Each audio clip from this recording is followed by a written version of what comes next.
The Lord is here. Almighty God. Just weeks before his first appointment in the Anglican Church in 1985, Simon Bailey had been told he was HIV positive from a gay relationship. In those days, people were saying most people didn't go on to develop AIDS. I suppose I assumed I was going to be one of the ones who didn't develop AIDS. Simon's task at St Leonard's Church in Dinnington, a pit village with an uncertain future, would not be easy, but he approached it with relish, not aware of how ill he would become. Yet within 7 years, Simon's sickness was clear. The Church's reaction is usually to resign and go away and hope these things will go away too, and of course they don't. And I suppose that's the very reason why I don't want to resign. Still, many parishioners stood by Simon in his hour of need. It didn't worry me that he was a priest and was gay. I've known since just after he came. I wasn't going to go broadcasting it because I didn't know what the position was with people. My husband was very anti-homosexual and it did cause trouble that time.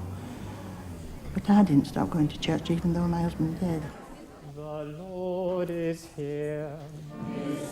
Simon was offering communion until just 2 weeks before his death from AIDS at the age of just 40.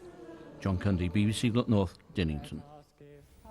Well, Rosemary joins us now. Rosemary, your brother really was a pioneer because he was the first British priest to admit to having AIDS, but he wanted to go to his first position, didn't he, in South Yorkshire. He was determined to. That was very daring of him at the time, wasn't it?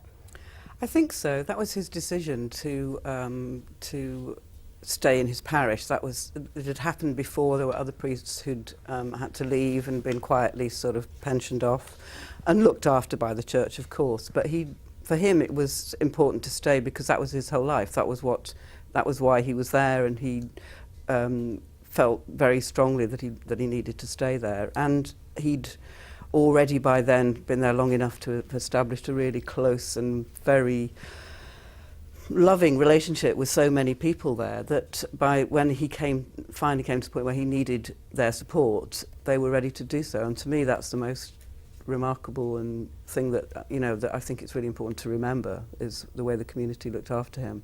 Because when he was very ill and needing this 24-hour care, supervision, they rallied round, got a rota together, didn't they, so that they were there for him. I mean, that is so touching, isn't it? That was what was remarkable, and that was, of course, why the BBC made this documentary. The Archdeacon came along one day to a prayer meeting, and there was Simon sitting there on the sofa with his drip, and everybody sitting around him, just talking, just accepting it, being quite natural about it, and it was just a remarkable thing. It says the volumes about the community, doesn't it? Because I don't know whether you would necessarily have expected that kind of reaction from the parishioners in Dinnington, would you? Well, I think that's exactly what that's really the whole point. Indeed, his doctor said when I talked to him much later that was been one of their real anxieties, was the kind of response he might get from a tough mining village where people have been through a lot of struggle and stress themselves.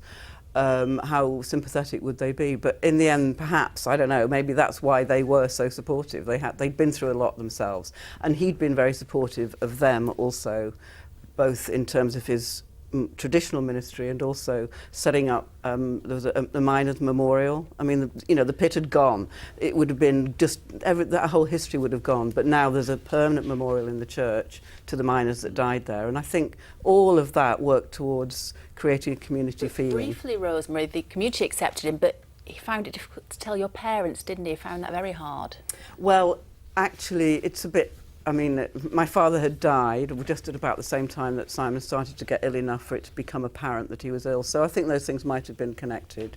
I think he just didn't want us to suffer. I don't think it was so much that certainly from, my mother was incredibly supportive of him, and indeed after my father died moved to Dinnington as well. So she lived through the whole thing. She was there in the village, throughout it all, which was very supportive indeed. So I think it was more that he wanted to protect us than any kind of fear of our reaction. Thank you, Rosemary. We could talk for a long time about this. Thank you very much indeed for joining us.